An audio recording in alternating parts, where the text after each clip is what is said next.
Um,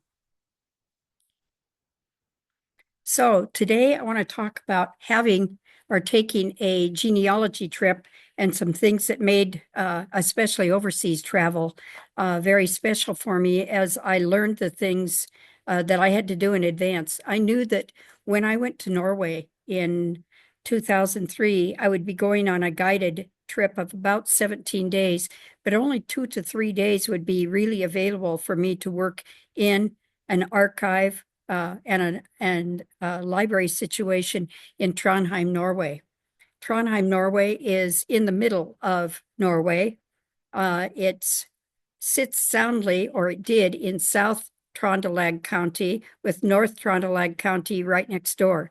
As of this last year, both of those counties have been combined. So now it is Trøndelag County. But when I came in 2005, it was split and right on the border of two counties. So I'm hopefully on the second slide, which says identify useful guides and use them before the trip. If somebody is not getting that second slide, you need to take yourself off mute and tell me right away. Hopefully this is going. The first thing I do is make myself a useful guide and use them before I ever take a trip anywhere or do anything. Right now, I'm getting started, in fact, with more information about Silesia, Poland, Hungary, and Romania for another excursion, at least a genealogy research excursion. I'm not sure if I'll go on a trip there, but I'm getting ready for that because I've just received good information that finally attaches to some records in those countries for another one of my families. But I'd do the same thing there that I'm showing you here. I'd get a country and city guides, get the latest and get the most that you can. Get a genealogy guide if you can for the country and get the latest. Or get out online and see what's there as the latest and identify people who seem to be in the know who might be able to help you. Identify the archives, libraries, things you're going to need, and take time to use the online catalog for each where an online catalog is available. You're going to have to try a variety depending on what you're going after. You might try, first of all, the online catalog out at FamilySearch. Then try the online catalogs at Ancestry and MyHeritage and Find My Past, and also just country archives and libraries that advertise their very own, like Scotland and Ireland, which have fabulous online sources for you to look at, and they're free.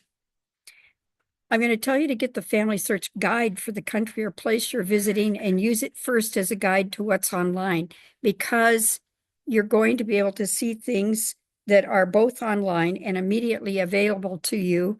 And you're going to be able to see what you have to get and where you have to get it in a library or another concern. One guide that I really like is Rick Steves, because I like Rick's podcasts. I immediately get a book. I'll be on my way this week to get whatever he's got on Romania and Hungary, because he also has podcasts and personal little travel tours within cities that he puts out. Well, he puts the podcasts out for free. The books, of course, cost. But I listen to his brief podcasts and get the tips about the lay of the land, and I do that as soon as possible because I don't want to stunt my own growth in terms of what was there and what is there today and how it's changed, for example, since COVID. It's very important. He features low-key personal tips and he has well-designed tours. I use his guidebooks. I admit I haven't been on the tours, but I've talked to people who have. They say they're fantastic. When I did this trip in 2005 and I did another one in 2010, I went with my Trøndelag County Ancestry group, which has tours every 5 years. And they have a meeting once a summer, every summer, usually in the Midwest. I want to alert you to other kinds of guides, not just travel guides. But here's the genealogist's travel guide and the latest one that I just got a few weeks ago. I told you about this, but I'll just I'm just sharing a couple of things, and these are not in your handout, but this is a genealogist's guide to the American colonies, part 2, the middle colonies, New Netherland, New Sweden, New York, New Jersey, Pennsylvania, and Delaware colonies.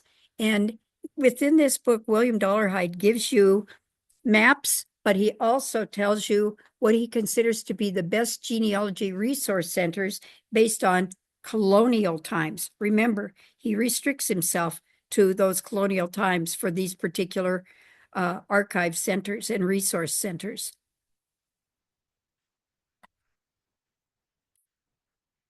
Hopefully, if someone wanted to copy the name of the book, they've got it. If they don't, you can ask me at the end of the presentation and I'll bring it up again. So this was my genealogy trip to Leksvik, Norway in 2005. I had some goals. I saw the trip 1 year before it took place, told my husband, I'm going to go. Are you going to go with me? And he looked at me and said, nope, never lost anything that I knew of in Norway. So I knew I was going by myself. So it was important for me to be with a tour and with people who had been there before. So I went with my Trondelag group. My goal was to visit Leksvik to get the lay of the district and today's community context, to find my Barbecken cottage. That was my family's cottage, and they took the name back. And it was on a larger farm called Tronstead Farm. Well, being from Montana, I immediately had the idea that these farms had to be big. Well, hold on to your hats because most of them are 20 acres or less, even the big ones. So I wanted to stand on the land, and I also wanted to see the church. And so I knew one of the things I needed to do if I was going to get there is I had to hire a guide. So I started looking. My other goal was to use any of the local records and historians to confirm or verify my family's presence there, because I'd looked out at the things online. Norway has excellent resources online, and in some cases, I had 5 and 6 facts for most family members, but I wanted to confirm those back at the Trondheim archive just to make sure with archival historians that I was not on the wrong place. You know, there's so many Ole Olsons, and believe it or not, I had to look through 42 Ole Olsons in that little town, that little area, Leksvik, in order to find my Ole Olson. And my sub goal was where available to find land records and graveyard records. Yeah, I was pretty sure that there wouldn't be any because my family, they were very, very poor peasants.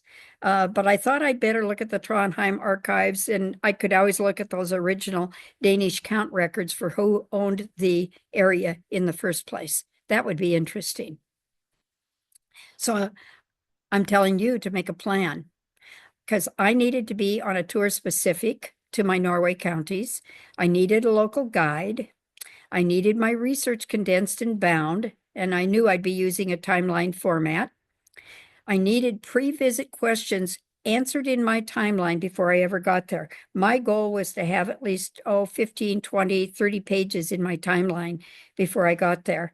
Mine was just for the little part that I'm showing you today in my Beck timeline. I'll warn you, there's 21 pages in there. So if you're going to run anything off for hints, just run off the first 5 pages.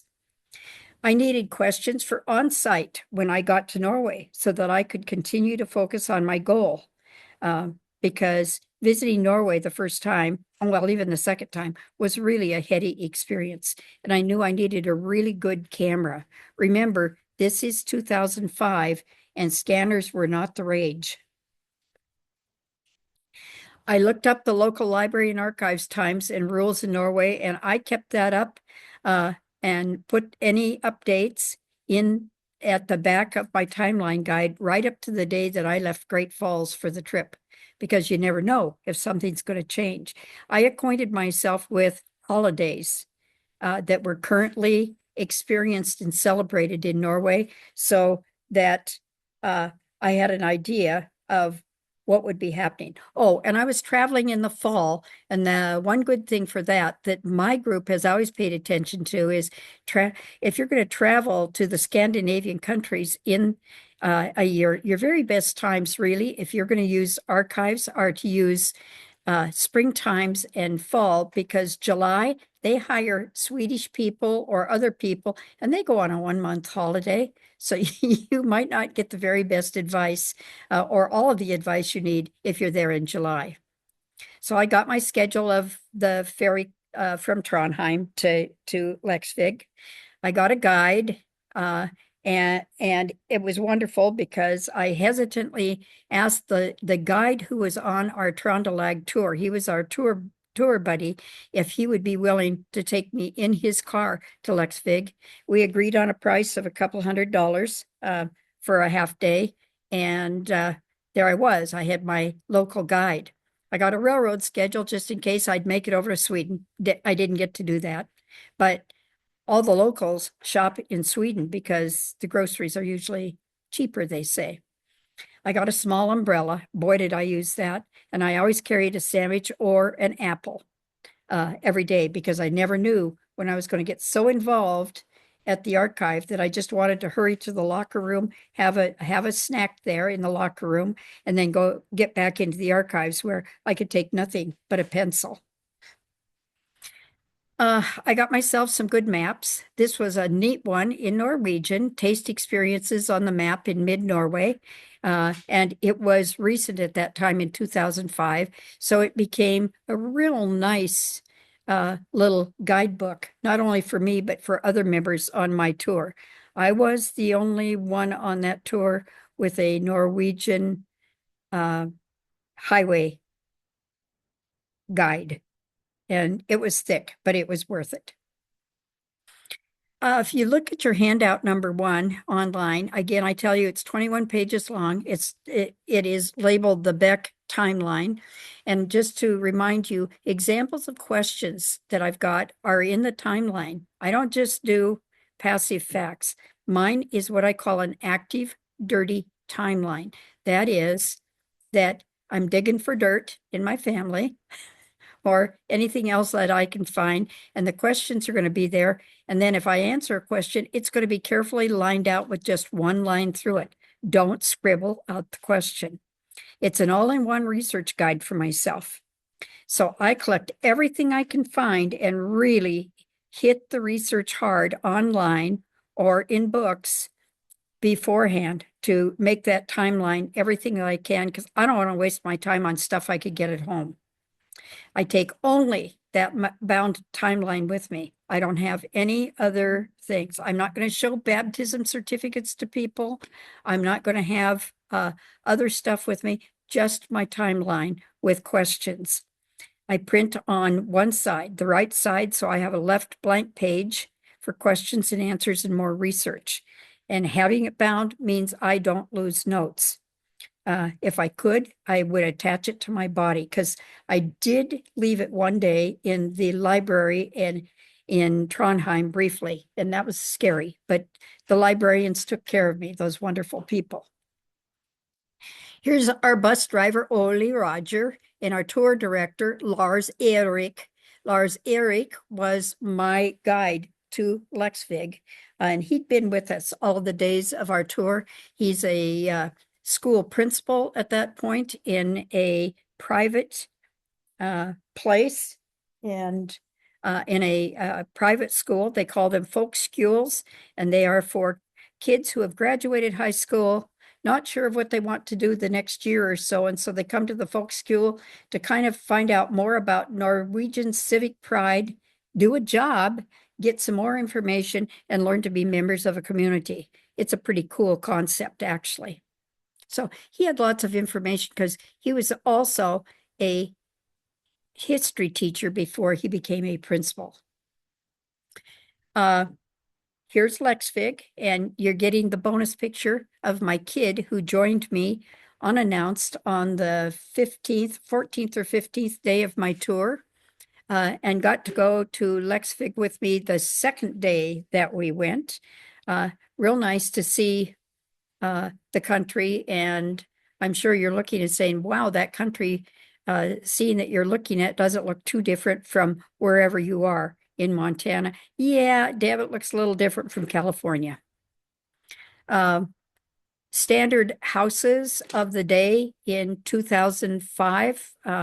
This happened to be a really neat little shop that we went to. And it's a pretty rural area.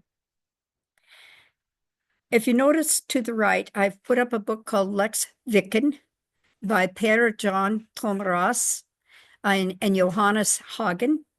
And lucky me, I had enough kroners, I had to have a lot of them, to purchase two books that they had written about that little place called Lexvik. Both of those books had mention of my family and specifically the generation that emigrated going to Minnesota. That's my great-great-grandfather, my great-grandfather, and my grandfather and their families. This is a little church, by the way, in Lexvik. It was put up in about 1650, and it has not, knock on wood, it has not yet suffered any fire. This is the Royal Palace in Trondheim. I show you this because for a couple of days, this is where I ate my lunch when I was in between. It had a park free to everybody, and it was a favorite picnic place, and it was mine too, because I did take time off from the archive. I made a mini diary and kept track of what I did, and I recommend that you do too. Here's a neat memory. I still have this. September 17, 2005, Saturday. It was partly sunny and no rain, which was great because it's solidly in the fall there. It says, today we rented a car and drove out to Lexvik. Carrie put me in charge of the trip to get out of town because she was the driver, and I took us down the E6 towards Oslo instead. I have just crummy spatial capabilities. Oh, well, we finally got to the Fossen car ferry, took the 15 to 20-minute trip over to Rorvik, and set out for the 30-mile click journey down to Lexvik. And along the way, we just had rain, so the waterfalls and the rivulets falling over the cliffs were just incredible. And everything, of course, was so green. So make yourself a mini diary. It wasn't that I did more than 2 or 3 pages in a little 5x7 notebook, but enough to let me know what was going on and help me to produce my story for my family later on. Because I produced 2 stories, one of just that trip and one of all of the research finding that I gleaned, had put into a timeline, and then finally wrote a story with. So I use my timeline, and I hope that if you're doing a timeline, which I highly recommend, that it's a planning tool. It's an active way to research and work. It gives you the opportunity to put in the latest facts and the latest things you have found. And by writing them down or typing them, you are helping to cement them into your memory. You also can put all those questions for things you need to find next right there. So I talked to you about a pre-visit search. You have to do that no matter where you're going. If I am going down to Helena, even to the Montana State Historical Society archive, hopefully by fall they'll be open, and I am looking up something about Harlowton or Butte or Libby or Kalispell or Havre, places that my family has been, I will have done a pre-visit search out at FamilySearch to see what the county would have or what the site would have. I thoroughly review everything beforehand. I get all the records, especially if they're digitized, and I put them directly as a digitized record right into my outline. That's a real advantage, I think, of being able to do that. Sometimes I have to copy things, and I'm always aware of the fact that I could make a mistake in my copy, so I'm very careful. I look at pointer records around these people. I don't just concentrate on my family. When I couldn't find my father's records, his school census records for his little school, I looked at the next school over. It was available at the Havre Library. And I found one of my nanny families over there, so I counted it as a real score. And I put it right into my Lee timeline because guess what? They were cousins who said they were together all of the time. Those little schools weren't even 4 miles apart. These pointer clues are possible facts which could help you later on to continue research on your primary character. They're the fan club. And so I use them as good hints. Sometimes I'll find way more in newspaper articles than I thought I would. It won't be about my family directly, but it will be somebody that I consider to be a fan club. So I get that and put it into to the fan club. So when I went to Norway and when I go anywhere to research, the very first thing that I have is I have my starter timeline. I had been hoping for 20 pages or so for a timeline to take to Norway, and boy, it was way beyond that when I went because I had done some work with my sub goals. But now, if you're going on a search, and I'll take you back to the present, when you get to that archive, when you get to that tour, your pre-visit searches also have to identify material you have already found that should be available to you on site. Sometimes that requires some real digging. Right now, I'm working with Flathead County officials to help them find the school clerk records that I know they have, but they think they don't. They said there's a bunch of stuff in the basement. So we'll see what happens this summer when I go there. So a pre-visit search again, I should identify materials for you that are available on site. Keep them in that outline in your timeline. Don't make them separate pieces of paper because you want one place to get the information down, check it off, and then record what you found there, even if you're sticking pages of copies in or whatever. And I make sure you identify those in your timeline with the exact source note that accompanied it so that you're not confused by something else. So my timeline gives me what I call, as a former school teacher, a running record of what I already know. And if a record existed, I put it in digital format in my timeline. And then I left room in my timeline for notes so that I would be able to insert things again. I type my timeline, however, when I'm going someplace like that, and I bind it so it's all together and I'm not fighting a paperclip or files or pages that are not numbered or whatever. I just don't want to waste my time. So my research timeline again always looks like when I'm doing it, my right side will have my timeline and my surnames and all their variations because you're going to find variations in the records. Boy, did I find variations with the name of Beck, Barbach, Barbeck, Beckin, Barbeckin, and so on. And people saying, well, I'll take this name for the trip to America, and then I'm just going to use Beck when I hit Boston and come into port. On the left again, blank side for any research names. And here I would have what surname variations did I find in the records for Beck? Well, I had all those variations from those wonderful Lutheran Church records. So, and all of the other surnames that I'd found that were connected with this family, you know, the in-laws, the outlaws, the cousins, and so on. And I always put those right at the beginning of my timeline. I experienced some real fun looking up Lexvig farms.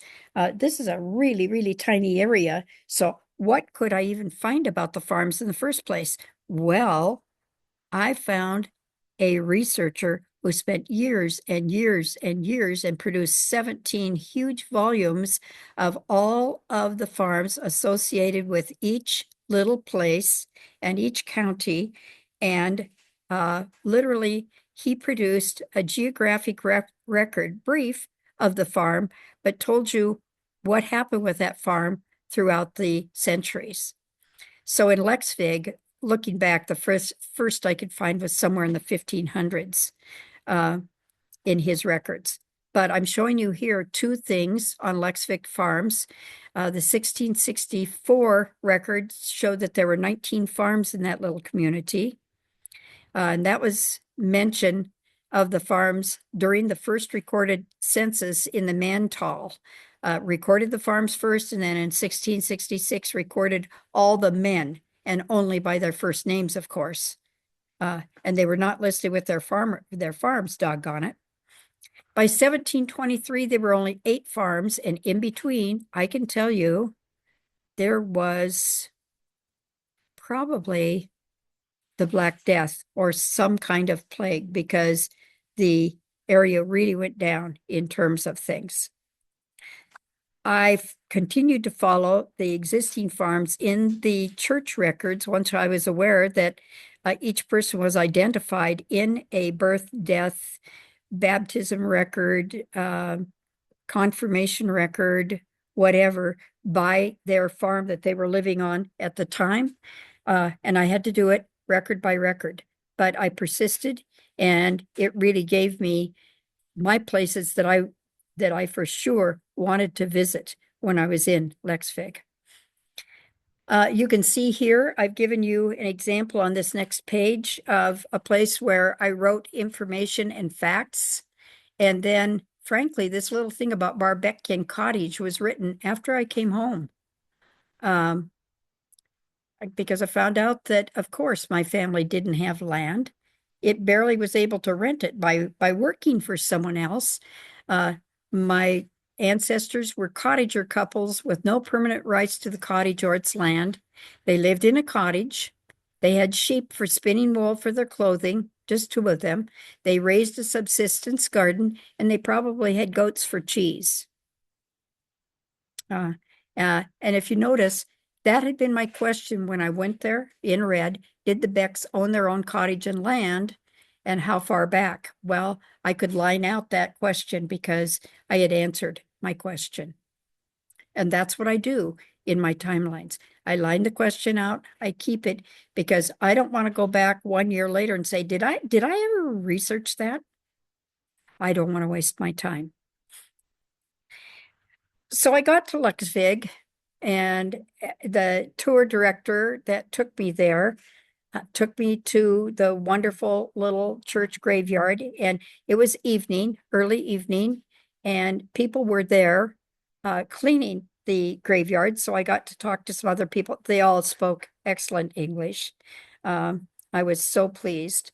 And then they mentioned that there was a guy in the community who had written a couple of books about Lexvig, and he was over near the Tronstad farm, which I wanted to see anyway, because that was the farm that my family had lived on. Well, when I got those books and I bought them, they were expensive, but they were worth it. I found a historic picture I'm showing you here. It's a picture map of the Lexvik farms just uphill of the Lexvik church, which is on the Trondheim fjord.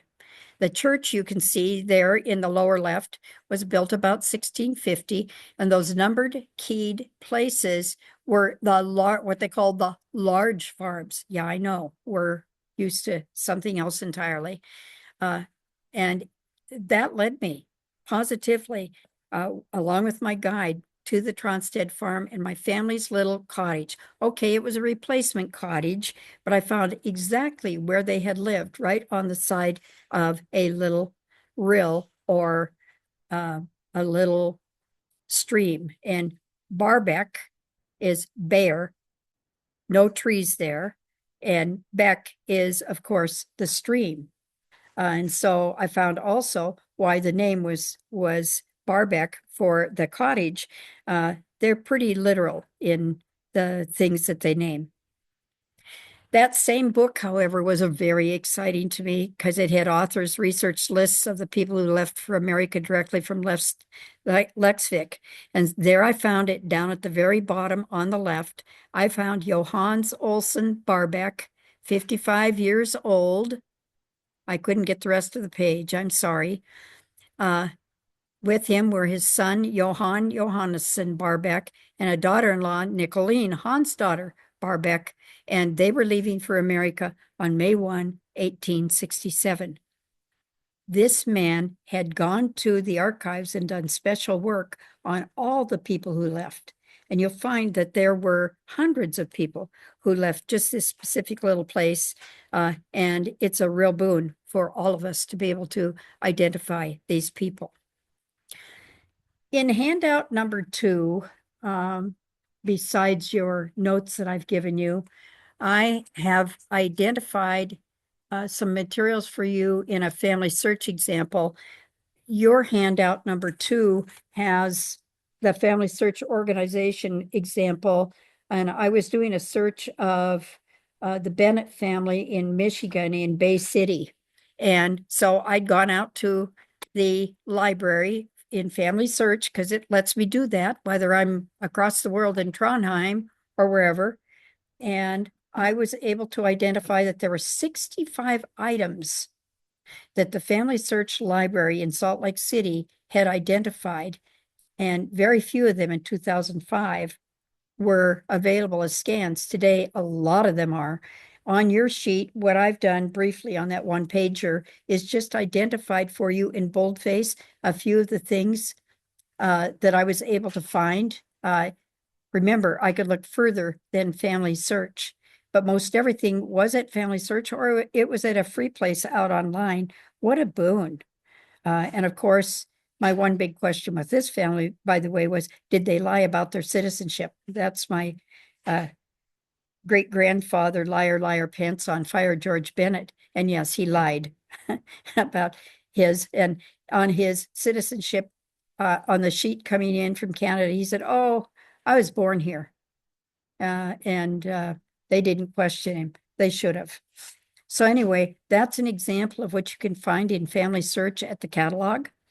You can do work in the catalog. You can also, of course, do the same thing, searching the wiki, which I have demonstrated for you in other talks, and you're going to get to the same places. There are going to be hot links for anything that they have that is available to you or available locally. And sometimes those hot links, you get to them and you groan because there's a padlock there, which means that you have to go to a local family search center or to a family search affiliate center in order to be able to use those records. Luckily, if you're from Montana or California or Washington, some of the people I've got in here today, I'll tell you that most all of your public libraries in those states are, the larger cities anyway, are affiliate libraries.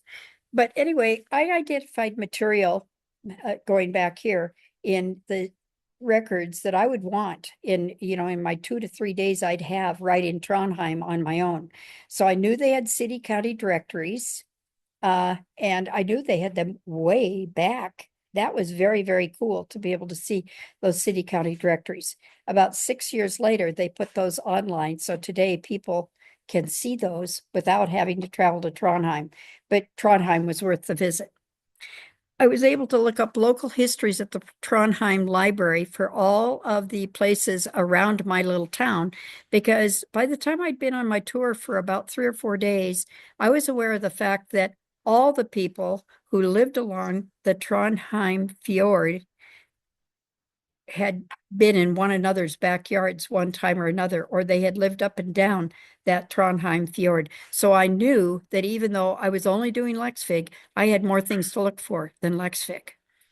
By the way, I could also see the local histories for Troms, a county far to the north where I had another family, and that got me started on my research when I went there in 2010. I was able to look at Lexvig family records, the original ones written right in the church records at the archives. And that was a big thrill. And the archivist knew what a thrill it would be. And he said, of course, I see that you've got your records, but would you like to see the originals anyway? Well, of course I would. I was also able to look there at the original censuses of Lexvig of 1801, which was out online in 2005, but you had to know how your family was named there. It was a Johannesson family. Thank you very much. and 1865 and 1875, I could see there. I was able to look at land records available with the help of that great person at the archives and show that the Danish Count indeed owned most of the area first and only ever kind of rented it out or allowed families to use it for a long time. So I'm telling you right now, you need to ask the archivist for guidance. Maybe she's going to show you something you didn't even know existed, and it'll be a real boon. Not everything is always listed in the table of contents or in the catalogs, so ask for anything that's come in recently. So, of course, you're going to look in your plan and note the locality and times of operation. I put these deliberately at the very back of my book because once I got there, I pretty well knew it was there and it was information I didn't need again. But I always note the hours and days of operation, the holidays, the specific things. I know I'm saying handout 3 here, but it's actually right in this talk. Remember that county offices across the world, whatever they're named, are generally open only during the week, and they may not be open every day. And they may take lunch and consider that lunchtime very seriously. So check the hours so you don't waste time. Tell them that you're coming and what you would like to see in the first place, because they may have to get stuff out for you. My shopping list at the Salt Lake City FamilySearch Library, I've already shown you. That's that Michigan list that I gave you. But I used the FamilySearch catalog to identify the materials. I examined and looked at everything that I could find that had been digitized, and I put them in my timeline. Everything else in there, of course, that I knew from my Aunt Marge regarding the Bennett family. I mean, she had started a family history and had births and deaths and some marriages pretty well. And that was about it. She did not always have place. So that was a difficulty and something that I would have to research very carefully in the Michigan records I would look at down in Salt Lake City. And there were differences, I can tell you. Then I examined the remaining catalog items beyond the 60, within those 65 books and maps and so on. And I made a list of everything I knew I wanted to see. And then when I got there, the first thing I did is opened up my timeline, looked at what I had, looked at my first question. And as Lewis and Clark said, I proceeded on. That first day, I didn't take a lunch. I was hungry by 5 o'clock.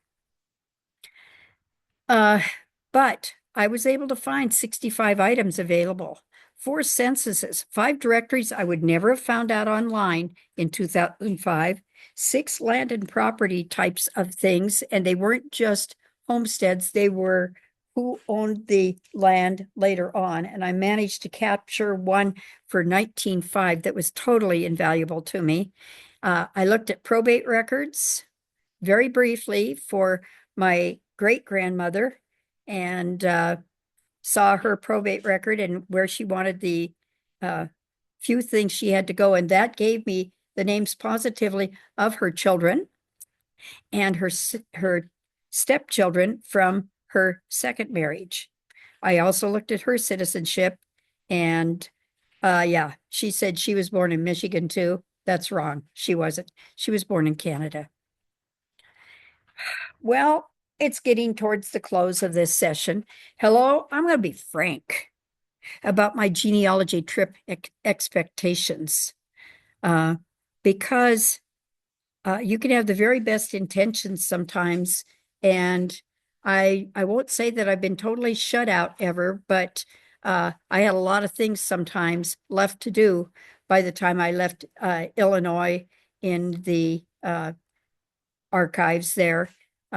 Just because it took a lot longer to get things out of the archive than I expected. I could only have 1 item at a time. Rats. So let's talk about having a companion or a research person with you or a spousal unit, and they're not a genealogist. That's a real bummer in my book. So it requires some dual planning if you want to get along. Not a dual in the sense of the 17th and 18th century, But you're going to have a chat about what you're really doing, what your expectations are. You need to be very clear because otherwise it can be rather hard on you if they think you're just going to stop and go and stop and go, and they can leave every little while or take you other places.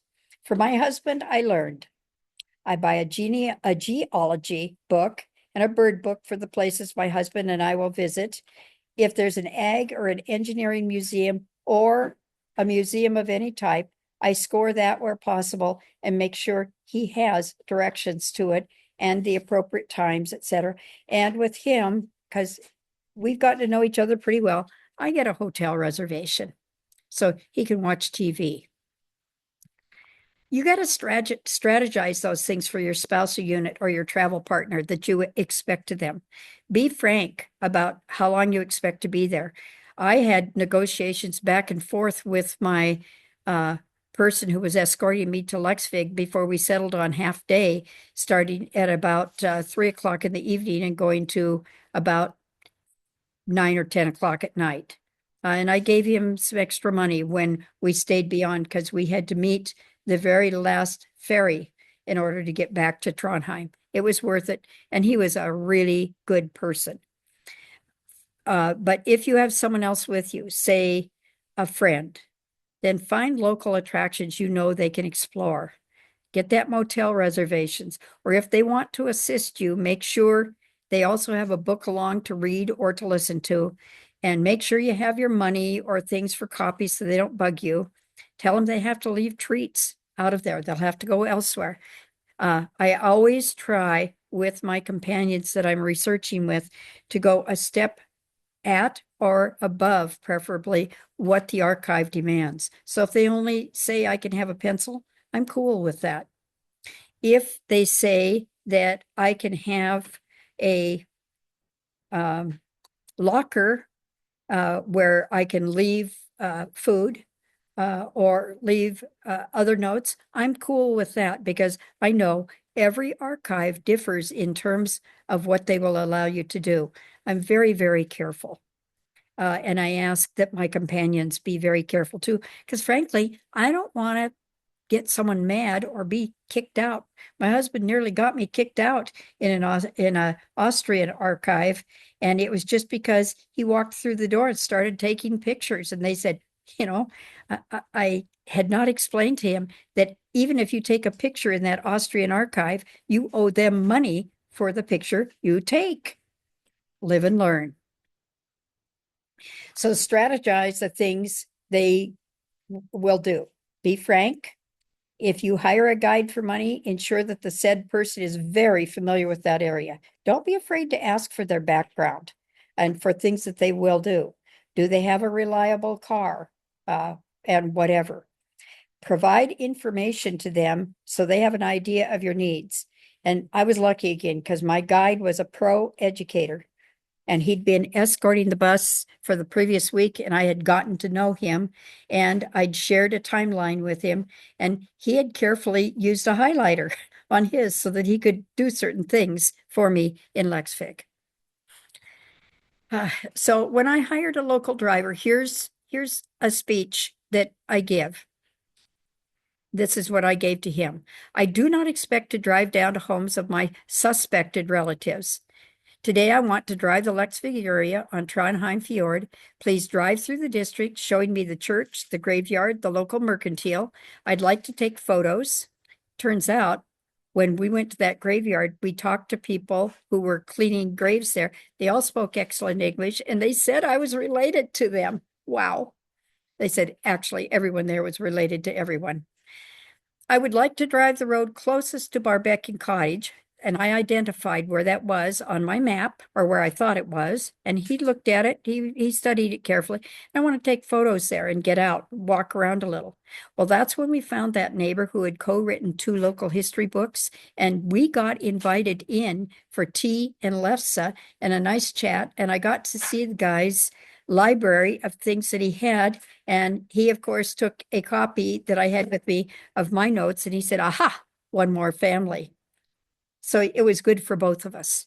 That was very successful. The next day, my daughter had gotten there by then, and we went back out to the place. We rented a car that time and just went out there so that she could see it and so that I could take her around the community and we could collect pebbles from the little tiny stream right beside the cottage where my family had lived and use them for mementos with my family at Christmas time. And what a nice thing to be able to share. And I didn't get caught with them by customs, so I guess that's good too. Anyway, my result of getting a driver was I got an escorted auto trip on Trondheim Ferry over to Leksvig, a tour of a 30-mile area, a tour of the graveyard, a look at the church my family went to that had been founded in 1650, and lots of pictures. And he took pictures for me and transferred them, and so that I could get them home, which was very cool. I got pictures of the farm on which my family lived as cottagers and those little pebbles. I had tea at the home of a relative. Yeah, that guy who wrote the books, he was a relative, about a third cousin, 3 times removed, but a relative, and got some background on him too. And he showed me through his local maps that he had, I didn't get copies, that my family was recorded by him as living in the area right there at Leksvig for about 150 years. And if I was willing to look down at Rissy, doggone, I had been there just 3 days before. My family had lived there too. Oh, well, another trip. So he's a new friend. He's a fan club member. I still email 20 years later. And his daughter too, who went to school down in the university at Berkeley. With that non-genealogist partner in tow, my husband or someone else who's just along for the ride, here's what I ask. I'm frank. Please don't whine. Don't ask if I'm done yet or sigh heavily. I have no sympathy for you. You said you'd come along. Don't take pictures without permission. Make sure you listen to me when I tell you what archive and library rules I've found. Get rules for yourself. And if you're looking for something that you want, don't cut in a line. Get in line like everybody else and take your turn. Can't have any food or drink.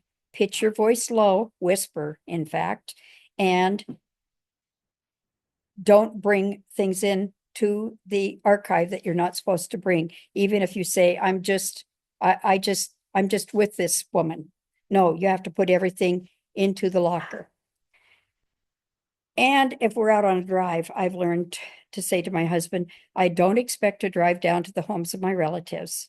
Today, I want to drive the route out past Tromsø, Norway, and take photos. If you want to help, you could take photos too.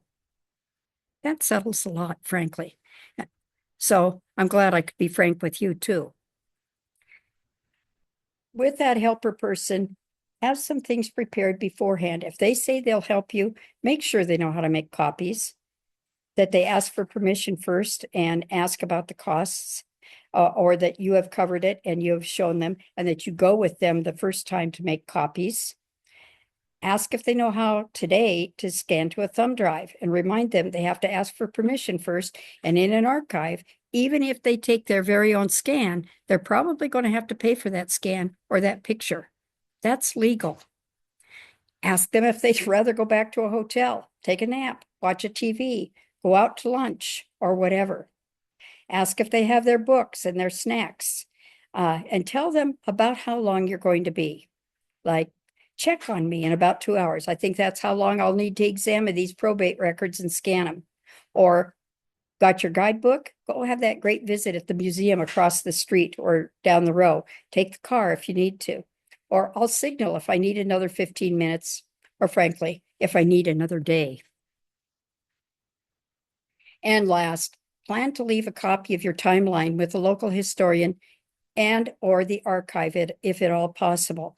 Usually they will take them. So I always take an extra copy of my timeline and what I'm working on. And I explained that it is in progress, but it is bound. So generally they'll take it for their files.